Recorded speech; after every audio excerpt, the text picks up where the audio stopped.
Baiklah, terima kasih kepada anda semua yang terus bersama dengan kami dalam Selamat Pagi Malaysia. Seperti mana yang kami janjikan kepada anda semua, salah satu topik yang kami bawakan kepada anda semua pada hari ini adalah berkaitan dengan insiden letupan gas di Putra Heights. Jadi mungkin ramai di kalangan mangsa mempunyai pelindungan takaful. Tetapi bagaimanakah cara untuk mangsa tersebut membuat pampasan? Apa dokumen-dokumen yang perlu sebelum ini tetapi untuk dalam kes ini tidak perlu? Hari ini kita akan bincangkan.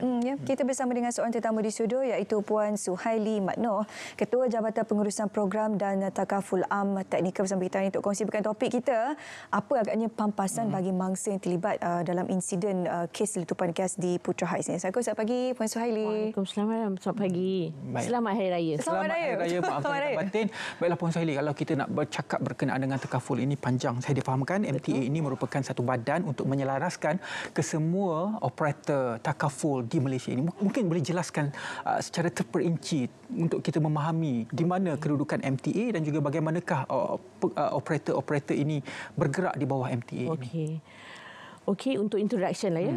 MTA ini sebenarnya Persatuan Takaful Malaysia yang di mana semua takaful operator di Malaysia adalah di bawah naungan kami, iaitu member-member kami. Kita ada 19 semua sekali. Kita ada 11 family takaful, 4 general takaful, ada 4 lagi re-takaful. Kita ada semua sekali. Jadi apa-apa dan kami juga kira macam orang tengah antara mereka dengan Bank Negara, ada urusan-urusan dengan Bank Negara. Kami akan mereka ni member kepada kami. Okey, baik.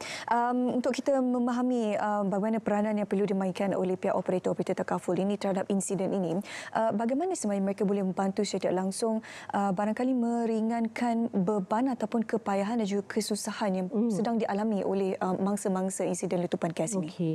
Sebenarnya sekiranya ada sesuatu kemalangan yang besarlah, contoh macam letupan gas, banjir, selalunya pihak-pihak takaful ini dia akan meminta kepada penyelaras takaful ataupun penyelaras kerugian untuk pergi dulu ke tempat berkenaan. Jadi sama juga dengan letupan gas ni, pada hari pertama kebanyakan penyelaras takaful atau penyelaras kerugian sudah berada di tempat kemalangan tersebut.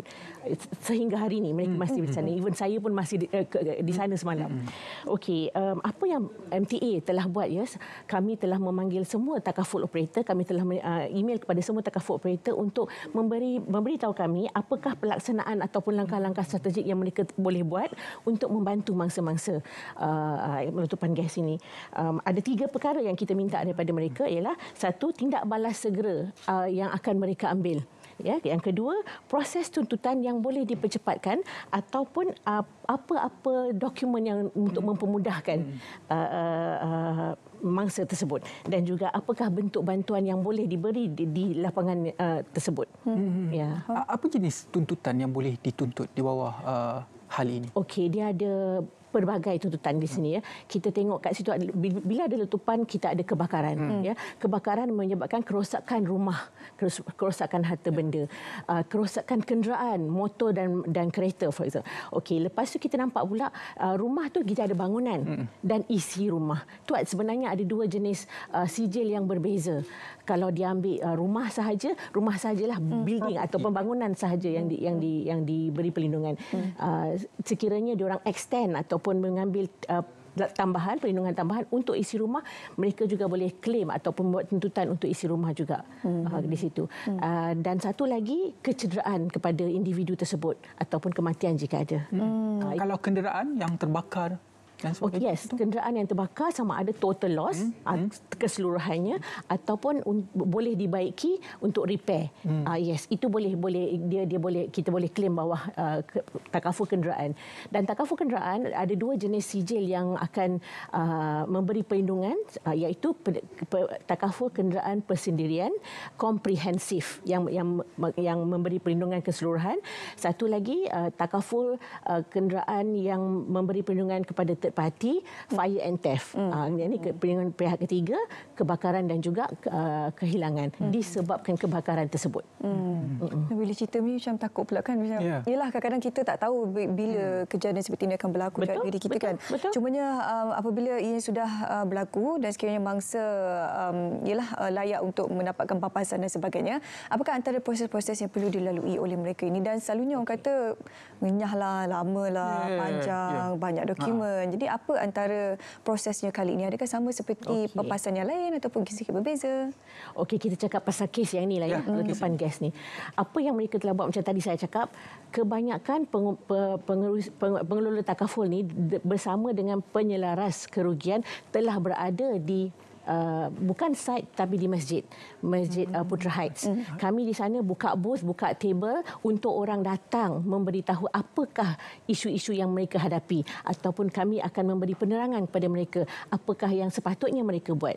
Jadi di tempat yang sama juga, apa yang kami telah buat, dia boleh buat online claim, terus register online claim di sana untuk kereta dan juga harta benda di rumah. Pihak-pihak takaful pula sebenarnya daripada awal lagi mereka dah buat scan ataupun mereka dah buat analisa sejauh 5 km daripada tempat letupan, siapakah partisipan dia yang terbabit. Jadi mereka akan call. Sekiranya mereka mangsa-mangsa tidak datang lagi berjumpa pihak takaful, mereka akan call pemegang sijil mereka. Adakah MTA akan menyelaraskan ke semua operator-operator ini, contohnya ada dokumen tidak diperlukan khusus kepada kes ini? Betul. Adakah penyelarasan itu berlaku ataupun dia mengikut operator-operator? Okey, seperti yang saya cakap awal tadi, kita dah minta confirmation daripada semua takaful operator ni apa yang mereka boleh mansuhkan. Right? Dokumen apa yang mereka tak perlu minta daripada mangsa ni. Jadi mereka telah agree ataupun bersetuju untuk tidak perlu memberi laporan polis dan juga laporan bomba. Sebab satu kes yang besar.